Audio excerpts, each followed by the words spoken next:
how do you know how often you should be tested based on your level of sexual activity? That's the question. It's like, what's that gauge? Is it 1 month for every 15 guys? Is it just me? Or does nobody talk about how often they should actually get tested? Like based on their actual sex life. Welcome to Kink U, a sex-positive video series where we break down kink, BDSM, and pleasure with clarity, confidence, and zero shame. Classes in session. I'm here with Tracey. Tracey has been a good friend of mine since I've moved here to Palm Springs, and I'm really excited to get the chance to sit down with her. And go ahead, Tracey, introduce yourself. Hi, I'm Tracey Engelking. I am Hades' little sister at Palm Springs Leather Order of the Desert. That's PSLOD. I am also an ambassador for PS Test. That's healthypstest.org. And we are your free anonymous STI testing and treatment clinic here in Palm Springs. And we service the Coachella Valley. And then I'm a freelance writer and a sex and relationship educator. And I love being here with Hades. We're both very sex positive people. We are very sex positive people. Oh, absolutely. Maybe too much. Yeah, maybe a little bit. Is there too much? No, there's not. No. We're going to teach you there's not too much. Okay. Actually, to start us off, like, how does sexual testing interweave with sex positivity? Like, why are those two things like? I think active sex testing and STI testing, and especially seeking treatment and things like that, it takes away some of that shame. I think being a sex positive person means that you don't have shame in something that you should not have shame in. If you get an STI, they're very, very common for sexually active people, and being a sexually active person is something that you should be. You should be. It's healthy for you. It's good to live a vibrant sexual life, and it's also good for you to get tested. And there shouldn't be fear. No, right? Oh, absolutely not. Yeah. Absolutely not. Because I've had experiences like with guys, and it's like they avoid physical touch like the plague because they're so concerned about contracting something. Yeah. So. And there are some little things that you can contract that are going to kind of stay with you for a lifetime, but they're all very treatable. They're all very manageable. Oh, absolutely. Yeah, nothing's the end of the world anymore. It really isn't. Exactly. In our lifetime, we have watched things like HIV and AIDS not be the end of the world anymore. Yeah. Yeah. And it's good to know. And because people are getting tested more frequently or more regularly, yes. So there's more science and data behind all this good stuff. Exactly. So, yeah. Let's talk about when should somebody get tested? Yeah. A great baseline for anybody who's sexually active is once a year. Think of it the same way you would think of like your annual physical. This is just your annual STI check-in. And this is for people who are in monogamous relationships. This is for people who, anybody really, 1 year is your baseline. And then as your sexual activity increases, the amount of times that you want to get tested will also increase along with that. Now, if you are HIV positive and you're on treatment for HIV, you are going to be tested for HIV every 3 months to see if you have any kind of viral load changes in your body, but you're still going to stay with that same STI course if you're in that monogamous relationship, that trusted monogamous relationship. And a lot of people think, well, I'm monogamous, so why do I still have to get tested once a year? Don't I just need to never get tested? No. You only know where you have been in the past year. Exactly. And we ain't saying that he's creeping around or anything like that, but you never know. Again, think of it as the same thing as checking your blood pressure, checking your blood sugars, checking like your hormone levels. It's the exact same thing. Just get that annual test. Yeah. Talk about monogamy to me because I don't know her. I never met her. So my husband and I are in a unique relationship because obviously I am involved in BDSM and kink community, but we only exchange bodily fluids with each other. But because I still have skin-to-skin contact and things like that with people, if I'm doing impact play or something like that, especially with a bare hand, I'm coming in contact possibly with some kind of bodily fluid, some kind of something you may have on your skin. So I'm tested, of course, every year, every 6 months. If I come into contact, say I go to, Desire Unchained Weekend, the women's event that's coming up here into the desert in October, well, I'm going to have some fun. I may not be exchanging bodily fluids, but some might get on me. So I'm going to get tested. So the first time I was, talking with my husband about the fact that I was going to make sure I got tested a little bit more. And he was like, why? Wait, what? There's this mentality that you're cheating on someone. Yeah. And it's like, no, it's healthcare. It's again, it goes back to the very first thing that we talked about. It's healthcare. Your STI tests just need to be thought of the same way as your annual exam, whether you're in a monogamous relationship or not, because it's about your health, not about your partner deciding that you should get tested. Only you know where you have been. You only know where you've been. So you have to get yourself tested. Yeah. We don't ever want to think of our partners in monogamous relationships cheating.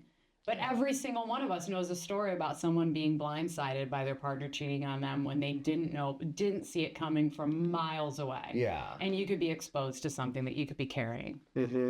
Let's just say it's a Valentine's Day, right? And I meet the man of my dreams, and I'm going to be monogamous with him.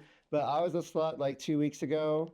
You know, the incubation periods for these STIs are very different, and there's a wide degree of when they could show up. So I could be monogamous with somebody for quite some time and not even know that I have an STI. Yeah. So there are window periods where you can actually test and test negative for something, but it actually hasn't shown up in your body yet, and it's not showing up on the test. So a lot of times if you say that to someone, say, hey, in January, I was kind of pretty, slutty. I was hooking up quite often, definitely not using condoms or anything like that.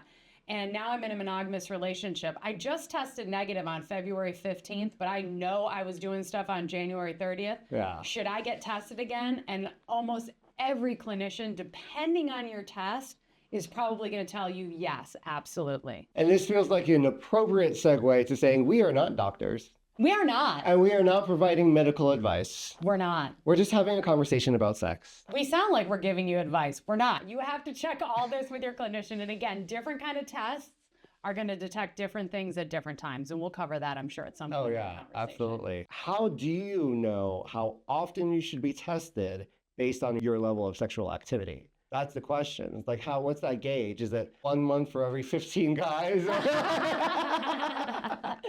Well, first you're going to get your baseline. So you're going to get your baseline. You're going to be really honest about your sex life and who you're partnering with. And, if you just spent the whole weekend deep throating and all of a sudden you've got a sore, itchy throat, like you're going to want to get tested right away. You're going to want to get on that. Yeah. Different things are going to show up. Some of them might show up quickly. But, you be honest with your clinician and just tell them, like, maybe I'm a sex worker, or I just went to, like, an orgy for, like, a full week long. Should I wait until 3 months from now to get tested because that's my scheduled testing for STIs? Your clinician is probably going to say, no, we want you to come in right now. Yeah. We want you to come in and see where you're at.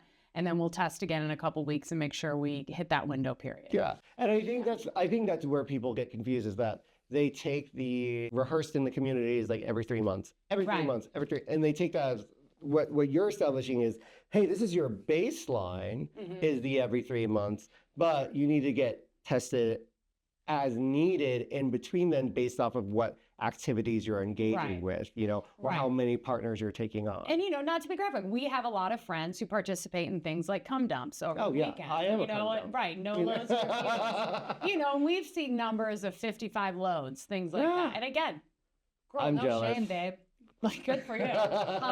Also, why didn't you invite us to I know, right? But if that was your weekend, you're going to want to up that test thing. You're just going to want to make sure that you get checked out at the end of that and stuff. So again, it's really just use your head and be honest with your clinician. And if you go to a place like PS Test, believe me, they would love if you told them something that they haven't heard before. They would love it. They're not going to be embarrassed. They're not going to shame you. They're going to be happy that you were honest with what you need tested and with why you need it tested. Well, let's talk a little bit about PS Test. Yeah. What is PS Test? So PS Test is a clinic, and it was founded by Dr. Phyllis Ritchie, and then there's another doctor, Dr. Larry Ryan, who's also there. Dr. Craig is also there. And they're great. They have nurses that work inside the clinic, and they're going to test you. And the big tests that they do there are HIV, chlamydia, gonorrhea, and syphilis. The tests are free. The tests are pretty on the spot. You're going to leave with treatment if you need to leave with treatment. But the biggest thing that they have going for them is that they're anonymous. But you can use any name that you want. You don't have to go in and put down your insurance card and tell anybody who you are. And we're not trying to stoke paranoia, but I think everybody knows right now healthcare is changing in our country as we record this. People's care is kind of slipping. Some people are slipping through the cracks. Some people aren't getting care at all anymore. And so this is their way of remaining anonymous and still being able to find out where their health is at. Yeah. And that anonymity is very, very important to a lot of people. And they're very caring. Everybody who works at that clinic, they care about you. That clinic was founded because of a need for care here in the Valley that they didn't see happening for a lot of marginalized people. And not to get off subject, but if you think of what's going on with a lot of our friends who are undocumented right now, the thought of walking into a clinic and putting down your ID is not a safe feeling right now. It's really not. No. Yeah. Wow. Yeah, That's they're crazy. great I didn't even people. know that. Yeah, they're great people. They really are. They came from the heart. Their PSS is an absolute labor of love. Yeah. Yeah. And you know, and I don't know if we'll include this, but like the funding structure of PSS, is it 100% community funded, or like the doctors have invested them Absolutely. like their own monies into this thing, right? Absolutely. So if you're hearing me talk about PS Test, that's healthypstest.org. Feel free to donate. They could always use your donations to stay open as, again, those healthcare dollars are kind of drying up.